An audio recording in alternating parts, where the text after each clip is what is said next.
J'espère que vous allez bien, j'espère que vous vous portez bien. Le Mali divorce avec l'Algérie pour se marier avec les Émirats Arabes Unis.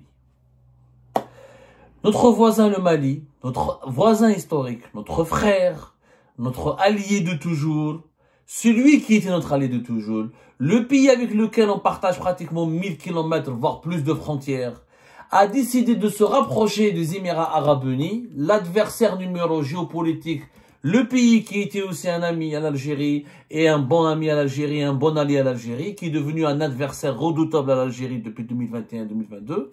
Et ben le Mali et les Émirats se rapprochent ensemble, concluent une alliance, s'unissent pour narguer tous ensemble, les deux ensemble l'Algérie. Voilà la situation dans laquelle on se retrouve aujourd'hui, à cause de la politique idiote qui n'a aucun sens qui est menée aujourd'hui par l'actuel régime au pouvoir. Le Mali avec lequel nous partageons 1329 km. Le Mali qui est le prolongement naturel du Grand Sud algérien. Le Mali avec lequel nous avons des liens historiques, humains, des liens sécuritaires, économiques et socio-culturels stratégiques. On a pratiquement rompu les relations diplomatiques avec eux, notamment depuis la dernière dispute, à cause de l'affaire du drone, où les 3 ambassadeurs des pays des États du Sahel au début du mois d'avril, ont décidé de rappeler leur ambassadeur en poste en Algérie. L'Algérie a riposté en rappelant l'ambassadeur, en rappelant son ambassadeur aussi dans les 3 pays. Et du coup, nous sommes dans une situation, ni les 3 pays, ni l'ambassadeur du Mali n'est revenu à Alger, ni l'ambassadeur du Niger n'est revenu à Alger, ni l'ambassadeur du Burkina Faso n'est revenu à Alger. Et l'ambassadeur algérien, les 3 ambassadeurs algériens ne sont pas revenus dans leur poste à Bamako, Niamey et Ouagadougou. Et nous sommes dans une situation de quasi-rupture. Fermeture du ciel aérien, comme avec le Maroc. Le Mali, c'est un deuxième Maroc pour l'Algérie. Le Mali est devenu un deuxième Maroc pour l'Algérie. Relations extrêmement froides, pratiquement en situation de rupture des relations diplomatiques, fermeture de l'espace aérien, c'est ce qui a été décidé en avril dernier, au mois d'avril dernier. Situation catastrophique, pas de confiance, des déclarations hostiles. Le Mali qui accuse le régime algérien d'être le promoteur du terrorisme international. Le régime algérien qui accuse les décideurs maliens de manquer de légitimité, d'être des mercenaires, d'être des esclaves au bord des mercenaires et d'être impopulaires et de n'avoir aucune légitimité. Nous sommes dans une situation conflictuelle, grave. Avec le Mali, nous avons des relations extrêmement graves. Personne n'en parle en Algérie parce que comme la majorité des Algériens et des Algériens sont racistes, il faut le dire, ils détestent l'Afrique noire et l'Afrique subsaharienne, ils narguent l'Afrique noire et l'Afrique subsaharienne, ils pensent que l'Afrique noire et l'Afrique subsaharienne n'a strictement aucune utilité, ils pensent que les Algériens se croient supérieurs aux autres Africains, ils pensent qu'ils sont plus proches des Européens que des Africains. Donc ce conflit diplomatique et politique que nous avons avec le Mali n'a jamais été suffisamment commenté, compris, bien analysé, contextualisé, ni pesé dans la balance du bon sens. La balance du bon sens qui est en panne. En Algérie, il faut dire la vérité. Qu'est-ce qui se passe alors? Le Mali décide donc de se rapprocher des Émirats. Et les Émiratis, qui ont un problème avec le régime algérien, ont aussi fait un pari intelligent. Ben voilà, l'ennemi de mon ennemi, il devient mon ami. Et comme les Émirats et le Mali, tous les deux ont un problème direct avec le régime algérien, et ben ils ont décidé de s'allier, de faire une alliance. Et cette alliance a été encore renforcée, elle ne date pas d'aujourd'hui, elle date pratiquement de 2019 entre le Mali et les Émirats Arabes Unis. Mais cette alliance a pris une dimension encore plus solennelle, plus officielle, plus, on va dire, dynamique surtout. Elle a pris un certain dynamisme, elle revêt maintenant un dynamisme particulier, puisqu'il y a eu on va dire, il y a 2 jours de cela, le 20 et le 21, on les voit aujourd'hui. Le 20 hier, c'était le 20. Le 20 mai dernier, une délégation importante conduite par l'émissaire du président des Émirats Arabes Unis. Il s'agit de Cheikh Charbot Ben Nahyan Al-Nahyan, qui est ministre d'État au ministère des Affaires étrangères des Émirats Arabes Unis, qui avait entamé donc une visite officielle à Bamako, et sa délégation, sa délégation, a été reçue avec tous les honneurs par le président de l'autorité malienne, l'autorité de transition au Mali, le président de la transition, le général d'armée, Assimi Goïta. Le fameux Assimi Goïta que l'Algérie n'aime pas, n'apprécie pas, et qu'elle considère comme un mercenaire, comme un serviteur, comme un esclave à la botte des mercenaires, et comme un colonel ou un général qui ne peut pas ni protéger son pays, qui n'a aucune légitimité. Et ben voilà, on a tellement insulté les Maliens, on les a tellement caricaturés que les Maliens, on les a poussés dans les bras des Émiratis. On les a poussés dans les bras des Émiratis, entre guillemets, et je parle très respectueusement quand je dis cette expression, je veux dire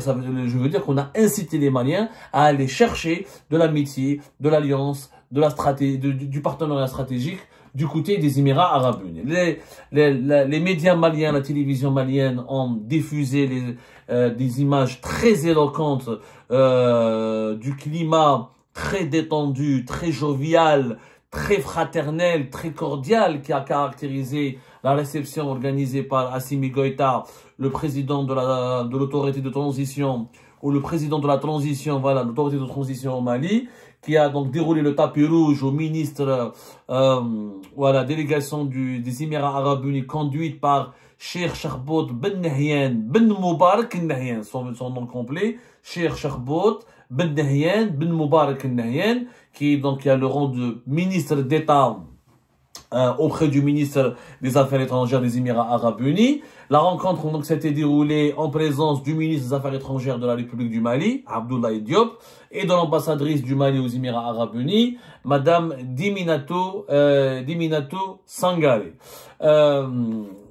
Cette visite conduite par la délégation émiratie qui était fort nombreuse, une délégation importante plutôt, elle a eu lieu dans le cadre des relations d'amitié et de coopération qui lient le Mali aux Émirats arabes unis. Les Émirats arabes unis souhaitent renforcer leur coopération avec le Mali dans plusieurs domaines.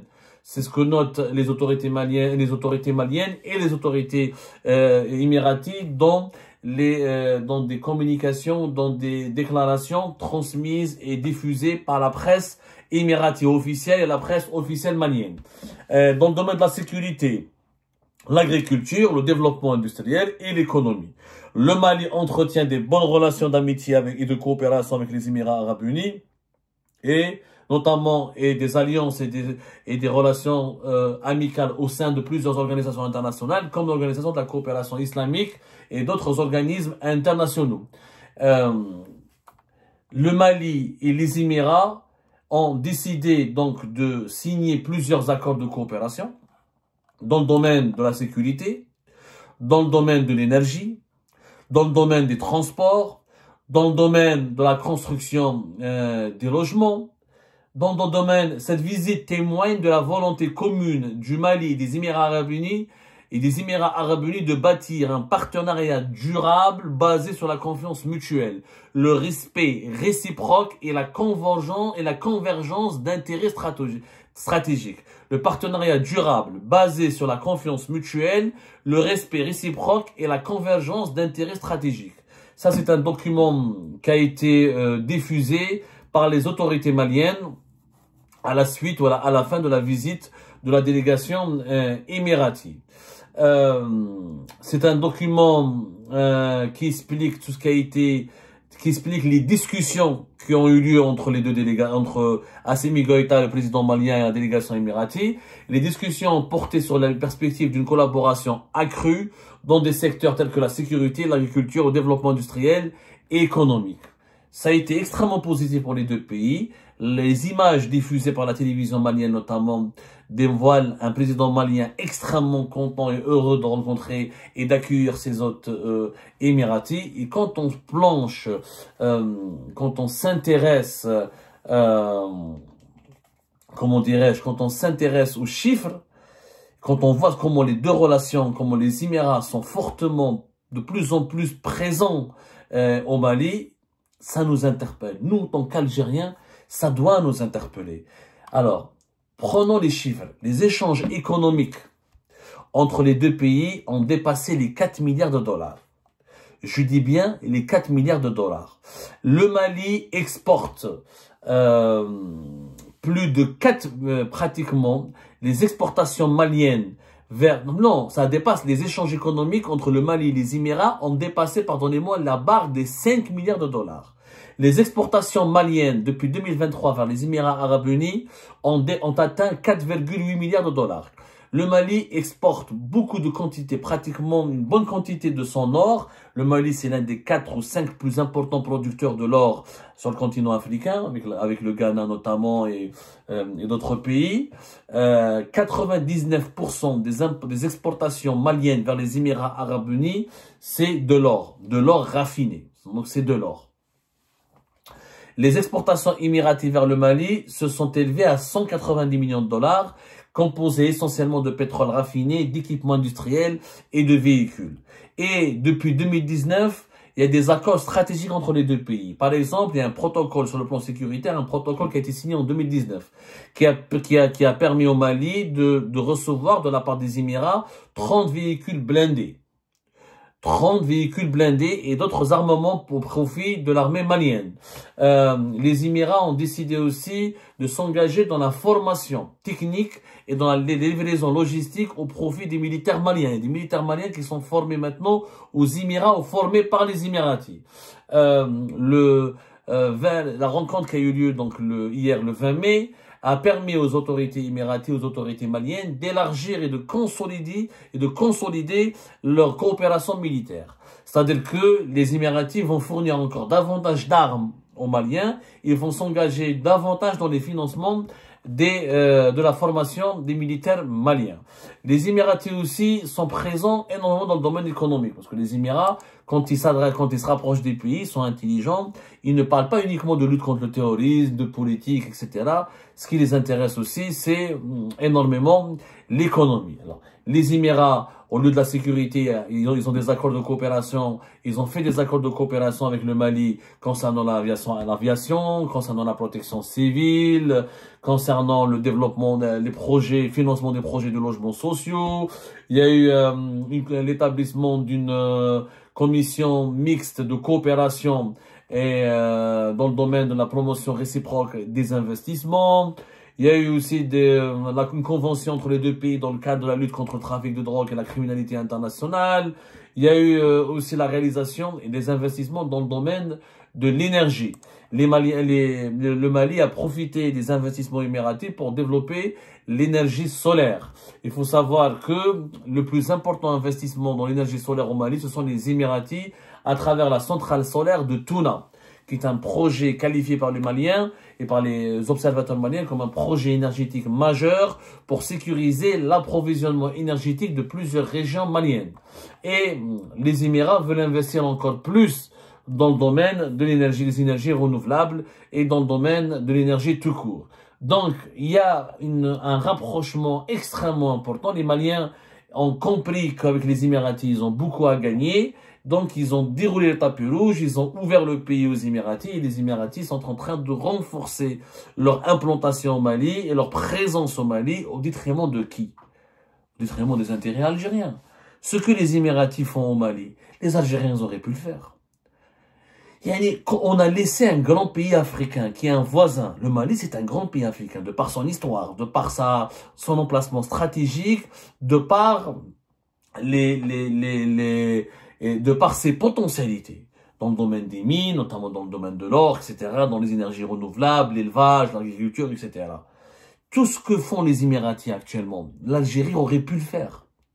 Mais nous, au lieu d'investir au Mali, au lieu de les accompagner dans leur transition politique, au lieu de les aider à sécuriser leur territoire, au lieu de s'imposer comme le grand frère qui leur veut du bien, et qui a des intérêts mutuels et qui a des intérêts importants, des intérêts réciproques. Nous, on fait quoi? On s'est bagarré avec les Maliens, on s'est disputé avec eux, on les a insultés, on les a méprisés, on méprise leurs dirigeants. L'Algérie accueille le premier opposant, un imam salafiste, Mahmoud Deko, qui est devenu, même on lui donne un salaire, il habite à Alger, il est devenu imam auprès de la grande mosquée d'Alger. On s'est brouillé avec ces nouveaux militaires maliens qui veulent conserver l'intégrité territoriale de leur pays. On soutient des groupes armés Touareg qui veulent créer un pays indépendant et qui ont des accointances avec des groupes islamistes radicaux Et donc, tout ça, on a fait exactement le contraire de nos intérêts. Regardez dans le document qui le communiqué des autorités maliennes et émiratées qui résume les échanges et le déroulement de cette rencontre entre la délégation émiratée, le président et les autorités de transition au Mali. Retenez bien, on parle de partenariat durable, la confiance mutuelle, respect réciproque et convergence d'intérêts stratégiques. Tout ce qu'il n'y a pas entre l'Algérie et le Mali. On ne les a pas respectés. Ils nous font plus confiance, on a perdu leur confiance et on a perdu les intérêts. Il n'y a plus de convergence d'intérêts.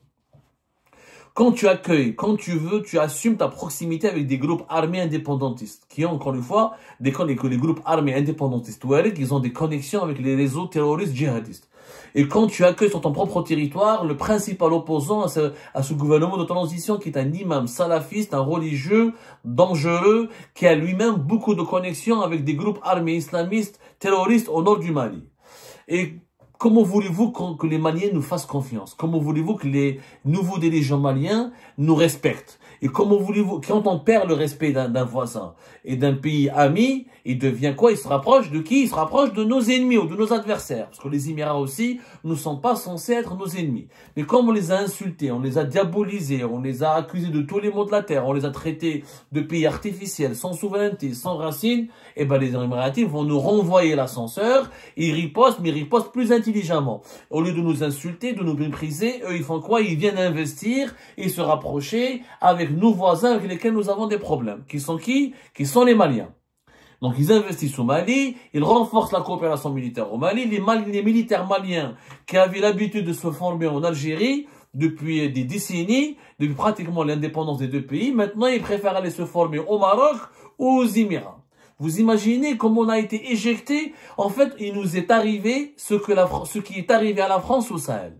Après la France qui a été chassée du Sahel, c'est l'Algérie qui a été chassée du Sahel. Le Sahel est en train de devenir une zone d'influence pour le Maroc et les Émirats. Alors que c'était la zone d'influence et la zone d'influence stratégique de l'Algérie, c'était le bassin de l'Algérie, le Sahel. Aujourd'hui, le Sahel est en train de devenir un bassin émirati et un bassin marocain. Et le Mali, il est en train de devenir le deuxième Maroc pour l'Algérie. C'est-à-dire un pays qui nous est hostile, avec lequel nous avons des relations très tendues, avec lequel nous avons beaucoup de malentendus, beaucoup d'incompréhension, et qui abrite et qui développe des relations bilatérales avec tous nos adversaires géopolitiques. Pourquoi? Parce qu'on n'arrive pas à faire la paix avec le Mali. Quand on ne fait pas la paix avec quelqu'un, avec un voisin, quand on le menace, quand on l'insulte, quand on le nargue, quand on veut lui imposer, quand on viole sa souveraineté, parce qu'on veut imposer les accords de l'Alger de 2015 à des militaires maliens qui ne cessent d'expliquer que ces accords n'ont plus lieu d'être. On ne peut pas négocier avec des groupes armés qui sont financés par des puissances étrangères ou là qui ont des liens avec des groupes terroristes et qui veulent créer un État indépendant. Qui veulent couper le pays en deux. C'est comme si demain, nous les Algériens et les Algériens, on va venir nous expliquer que la France ou l'Espagne ou l'Allemagne ou l'Italie ou les États-Unis ou notre puissance veut nous imposer des accords de paix avec le MAC et le MAC va avoir une armée pour libérer la Kabylie ou pour créer un État au sein de la Kabylie ou pour libérer la Kabylie du reste de l'Algérie ou pour couper la Kabylie du reste de l'Algérie. Mais quel est l'Algérien qui va l'accepter? Aucun Algérien censé, fier de l'être, qui est un peu jugeote et de dignité ne va l'accepter. Alors nous, on l'accepte pas, mais on veut imposer aux Maliens qu'ils acceptent sur leur territoire des séparatistes armés connectés à des mouvements terroristes. C'est un fou. Cette histoire est de la folie. Au lieu d'aider l'armée malienne à sécuriser le territoire, à désarmer les Touaregs, à les intégrer dans un processus politique de dialogue et de réconciliation, et à privilégier la voie, la voie pacifique et à démanteler. Il n'est pas normal que dans le Sahel, juste à nos frontières, il y a des groupes armés jusqu'aux dents, qui sont proches de certaines mouvances idéologiques extrêmement dangereuses, soit le séparatisme ou le djihadisme. Au lieu de cela, nous, au lieu de lutter contre les séparatistes et les djihadistes, nous on lutte contre les militaires qui partagent normalement nos valeurs, qui devraient être nos amis, qui devraient être nos voisins et nos frères et nos sœurs. C'est votre fou.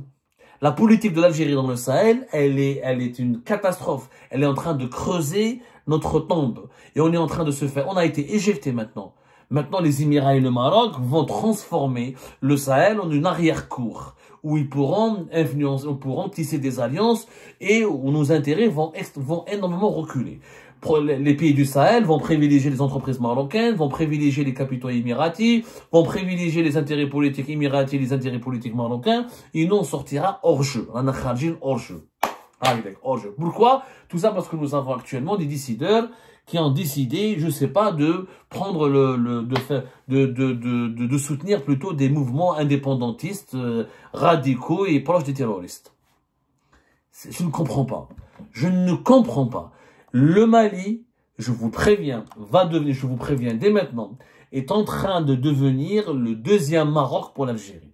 C'est-à-dire un voisin hostile, avec lequel nous allons avoir des relations tendues pendant des années et qui va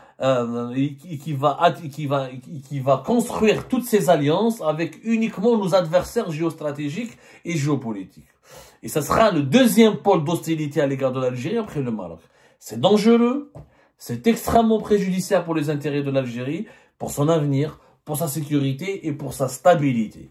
Et si on a des dirigeants intelligents, ils devraient se remettre en cause, tenter une réconciliation avec Bamako en urgence, construire des passerelles et des ponts avec ce pays, au lieu de créer des frontières militarisées et de soutenir des groupes armés, indépendantistes, séparatistes, et noyautés par les réseaux djihadistes, sans compter, bien sûr, sans oublier les réseaux de trafic d'armes, de trafic d'êtres humains, qui polluent le nord du Mali, et qui essayent, qui demain, dès que l'État algérien va s'affaiblir, ils vont se retourner contre cette Algérie qui les a ménagés, qui les a protégés, qui les a épargnés, dès que cette Algérie sera faible et fragile. Et bien sûr, quand ça va se produire, ils vont nous dire « Ah, on aurait dû vous écouter ». Au lieu de nous écouter, on nous insulte, on nous diabolise, on nous accuse d'être des harkis, des traîtres. Changeons l'actuelle politique qui est menée par notre pays. Elle est en train d'aggraver notre isolement.